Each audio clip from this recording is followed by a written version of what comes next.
السلام علیکم ناظرین کرام، شروع کرتی ہوں اللہ تعالیٰ کے بابرکت نام سے جو بڑا مہربان اور نہایت رحم والا ہے۔ حضرت عبد القادر جیلانی رحمۃ اللہ علیہ نے جب فتویٰ دینا شروع کیا تو علماء کرام نے کہا کہ 26 سالہ نوجوان علمی شریعت کی گہرائیوں کو نہیں سمجھ سکتا۔ وہ علم کو عمر کی زیادتی سے مشروط کرنا چاہتے تھے اور پھر انہوں نے ایک محاذ بنا لیا اور کہا کہ عبد القادر نے فتویٰ دینے کا اجازت نامہ کس سے حاصل کیا ہے۔ حضرت غوث اعظم رحمۃ اللہ علیہ سے جب سوال کیا گیا، آپ رحمۃ اللہ علیہ نے فرمایا، میرے اساتذہ میرے علم سے مطمئن ہیں اور ان کا اطمینان ہی میرا اجازت نامہ ہے۔ حضرت عبد القادر جیلانی رحمۃ اللہ علیہ کے تمام اساتذہ اور درویش گوشہ نشین تھے۔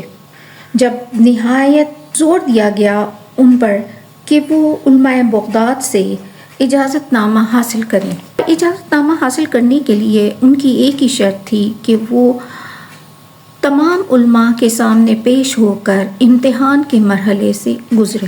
عقیدت مندوں کا اصرار بڑھتا گیا اور انہوں نے حضرت غوث اعظم رحمۃ اللہ علیہ علماء بغداد کے سامنے ایک طالب علم کی حیثیت سے ظاہر ہونے اور امتحان کے مرحلے سے گزرنے کے لیے تیار کیا۔ علماء نہایت مسرور اور مطمئن تھے کہ ایک نوجوان نے ان کے جلال کے سامنے سر جھکا دیا ہے۔ آخر امتحان کی ساعت آ پہنچی۔ تمام علماء جنہیں حضرت عبد القادر جیلانی رحمۃ اللہ علیہ کے فتویٰ دینے پر اعتراض تھا، ایک بڑی عمارت میں جمع ہوئے، بہترین لباس زیب تن کیے اور سروں پر عمامہ سجائے موجود تھے۔ حضرت شیخ عبد القادر جیلانی رحمۃ اللہ علیہ ایک کمرے میں داخل ہوئے، بلند آواز میں حاضرین کو سلام کیا اور نظریں جھکا کر ایک نشست پر بیٹھ گئے۔ ان کی یہ نشست عین علماء بغداد کے سامنے تھی۔ یقین آ گیا کہ یہ نوجوان علم کے سمندر کی گہرائیوں سے واقف نہیں ہو سکتا۔ کچھ دیر مجلس پر گہری خاموشی چھائی رہی، پھر حضرت شیخ عبد القادر جیلانی رحمۃ اللہ علیہ فرمایا، مگر جب رسم دنیا ہی یہی ٹھہری تو پھر بسم اللہ۔ یہ کہہ کر حضرت غوث اعظم نے امتحان لینے والے علماء کو بہت غور سے دیکھا۔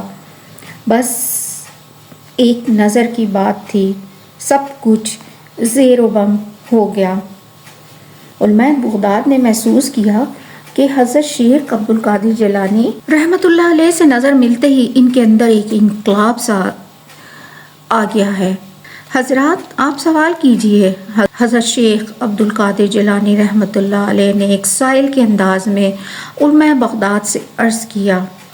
حضرت امیر خسرو رحمۃ اللہ علیہ نے اپنے پیر و مرشد کے بارے میں فرمایا تھا کہ چھاپ تلک سب چھین لی منہ سے نینا ملائی کے۔ علامہ اقبال کہتے ہیں، نگاہ مرد مومن سے بدل جاتی ہیں تقدیریں۔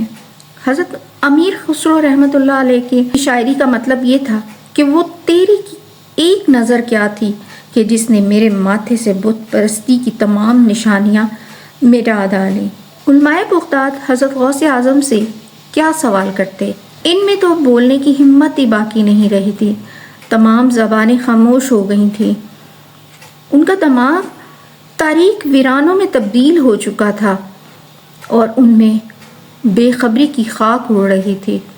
ان کو تو علم ہی نہیں تھا کہ ان کی متاع علم اس طرح لٹ جائے گی۔ اب وہ کسی مفلس اور نادار کی مانند خالی ہاتھ لیے کھڑے ہو جائیں گے۔ بس یہ ایک نظر کا کھیل تھا، ساری عمر کا سرمایہ برباد ہو کر رہ گیا۔